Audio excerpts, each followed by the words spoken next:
I've heard from a mutual that you'd like to move out to the countryside. They told me you want some place quiet, away from the rat race, more affordable even. I'm the last person on earth to tell anyone what to do with their lives, really, but I have to give you my 2 cents for this. There is a lot of nothing in between the cities. You might not have heard of it, it happened a semester before you joined. It was the Davies expedition. A group of about 25 researchers, mostly students, from our college that went out to collect some data. They all vanished, all but one. That one was me. If you didn't already know, I'm not surprised. I don't like talking about it, but if it can change your mind about the move, I will.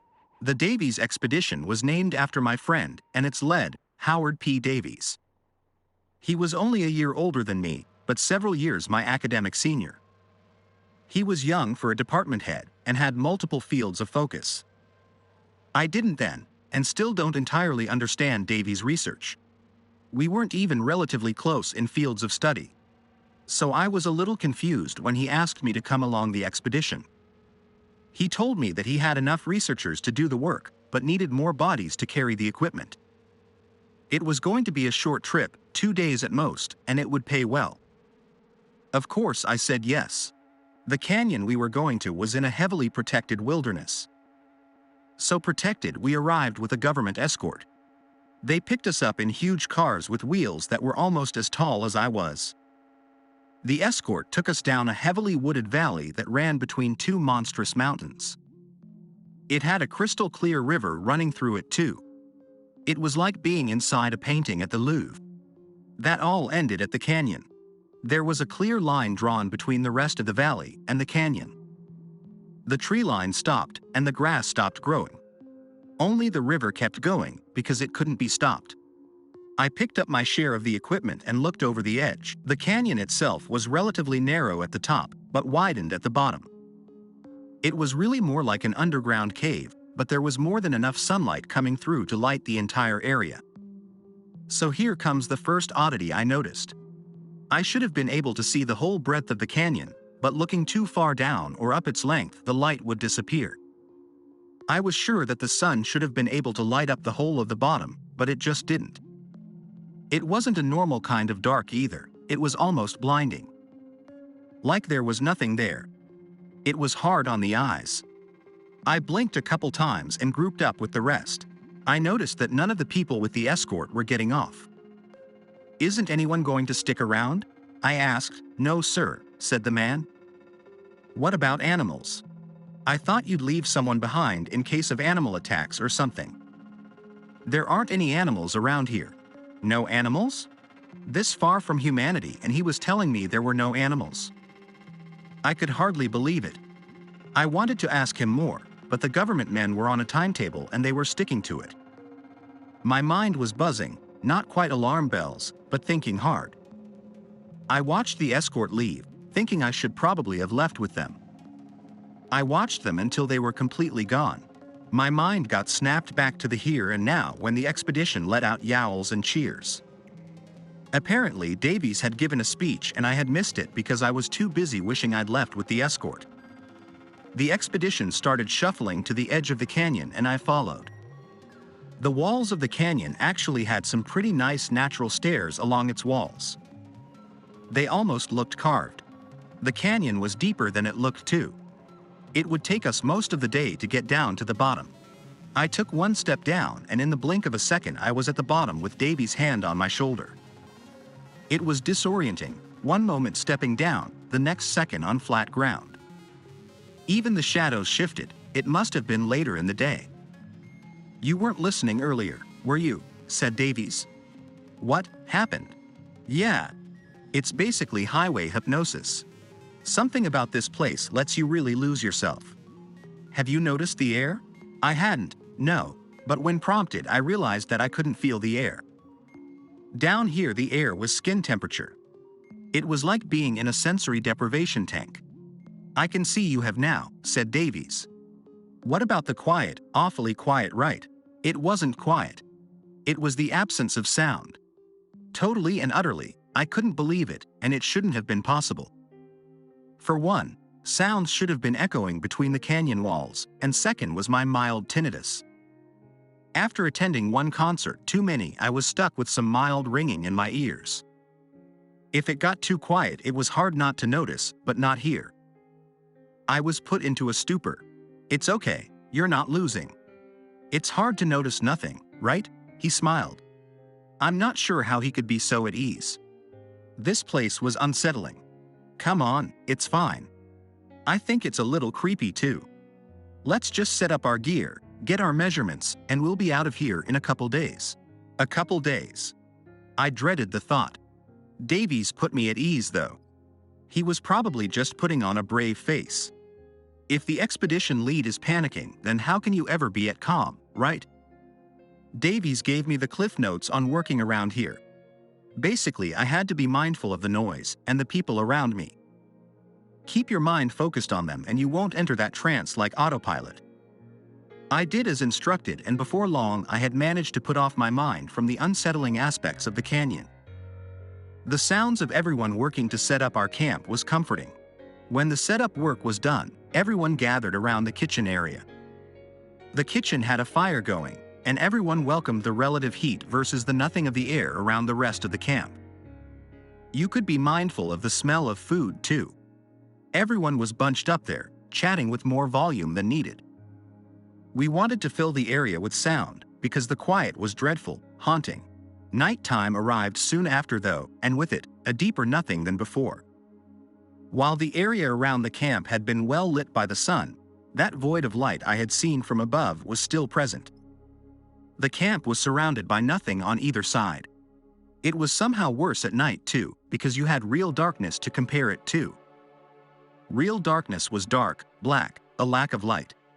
The void on either side was nothing, an absence of reality on either side.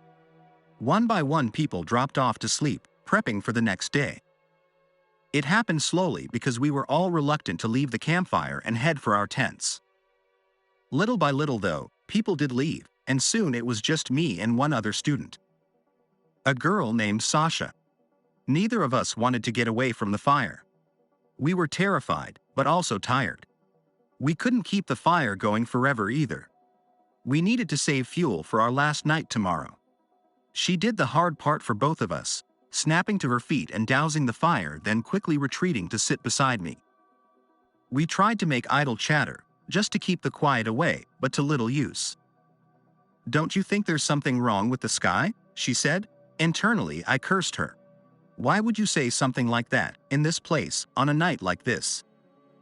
I looked up, just briefly, terrified of what I might see. It was just a regular night sky. No, I replied. Good, she said, a little relieved. Good. I'm going to bed.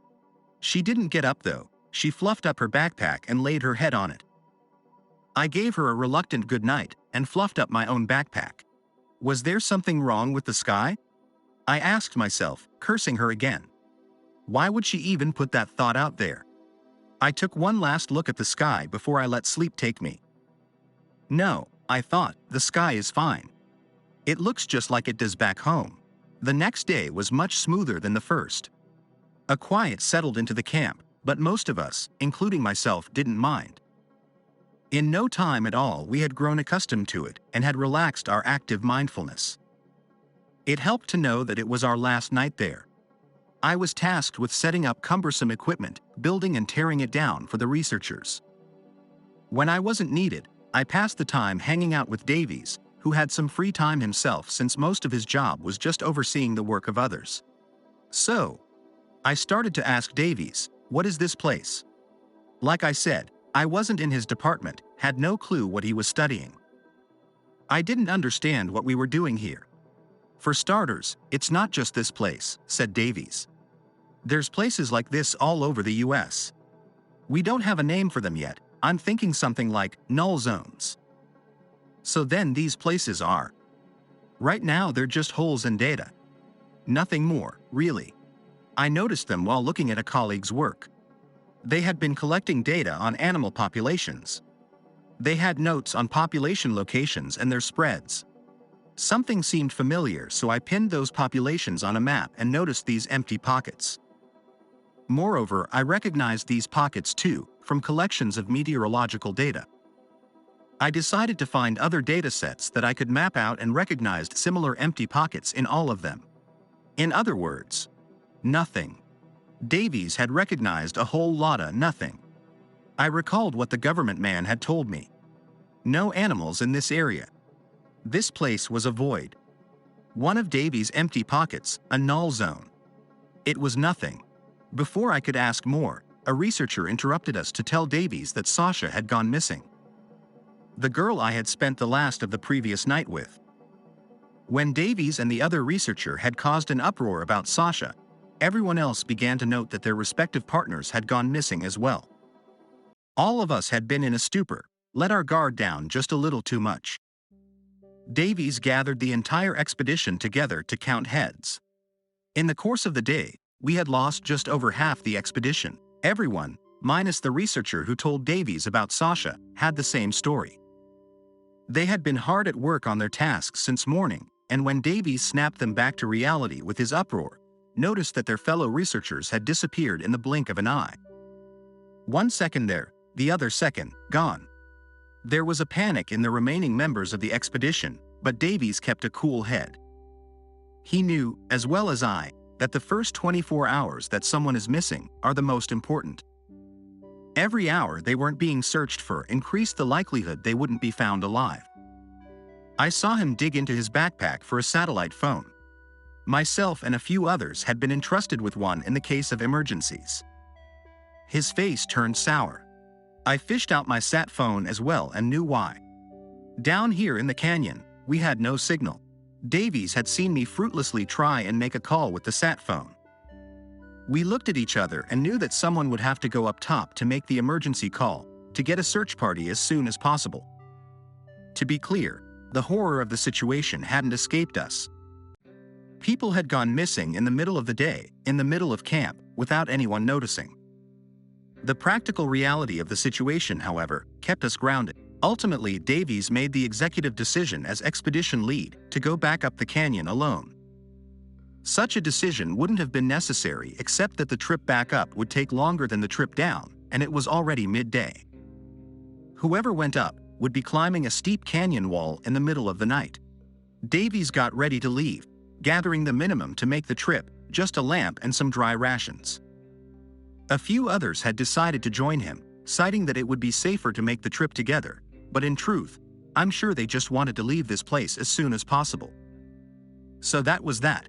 One part of the expedition would stay behind to make the safer climb at dawn tomorrow, and the other would go up the canyon to get help as soon as possible. I said my goodbyes to Davies, and it was hard.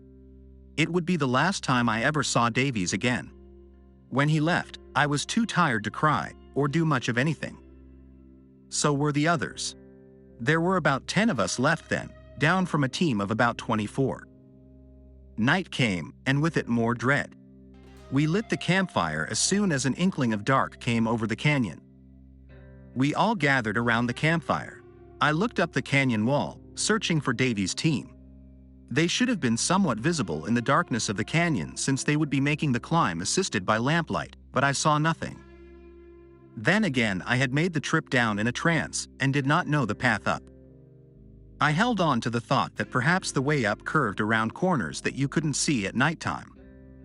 I padded my thoughts with the idea that Davies was just out of sight, somewhere up there, climbing back up the canyon walls. Time passed in lapse of awareness. We all tried to maintain the mindfulness that Davies had instructed us in, but it was growing increasingly hard. There was also the issue of those of us that remained. No one wanted to acknowledge it, but we were all gathered around the fire and there were fewer and fewer of us than before. At that time, I counted 6 left. All of them worried and panicked in their silent, isolated bubbles. We had been quietly losing people since Davies' team had left. The fire started to die some time later. The fuel was dwindling, and soon we would be left alone with the darkness and the void on either side. We would be stuck down here with the nothing that surrounded us. That's when it hit me. Just as the fire died, it hit me. There was something wrong with the sky. We were far into a great protected wilderness. Far and away from civilization, there wasn't any light pollution. So where were the stars? We should have been able to see the Milky Way out here, Billions upon billions of stars should have been twinkling in the sky, but there were hardly any. Just a few miserable twinkles. Where are the stars? I tried to scream, but nothing came out. I looked to the others, frenzy clear on my face just as it was on theirs. They had made the same realization, the terror was clear on their faces. It was the last I saw of the others. The fire died out, and I only had the miserable few stars to keep company. There were so few I could count them, and they were blinking out of existence. The night sky was turning into a great blanket of nothing right before my eyes. I must have willed myself to stand up and run. Despite the loss of all my senses, I must have run. The air was indistinguishable from my skin. There was no noise, there was no sight. I had only my mind and the faintest inkling of self left. Somehow I stood up and ran, I know it, and it saved me. The rescue party found me later the next day, babbling near a waterfall. At a guess, I must have run toward the booming sound of the river up top crashing into the canyon below. They found me screaming, spouting random gibberish, any noise to keep away the nothing. Later, much later, when suspicions of foul play had been cleared, I was allowed to read Davy's journal, which had been swiftly recovered but kept for evidence. I tried to read through it, but as I said, I wasn't in his field and understood little. What little I could understand was most of what I had experienced myself. There was only one more horror waiting for me at the end of his notes. The null zones were moving. In his notes, I quote, "Conclusion.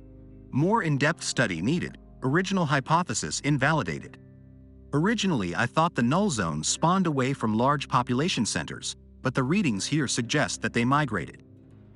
Rather than large population centers being built away from the null zones as I hypothesized, it was the null zones that had been chased away by the life of large cities. They move. Places like the canyon move. So I beg you to take me seriously, friend, do not move out to the countryside. You may be fine for a while, but one day you might wake to the peace and serenity is just the absence of sound. You may even notice that the air seems strange and wonder when the last time you saw any wildlife was. By then it would probably already be too late. Stay in the city, friend, where it's safe from the nothing."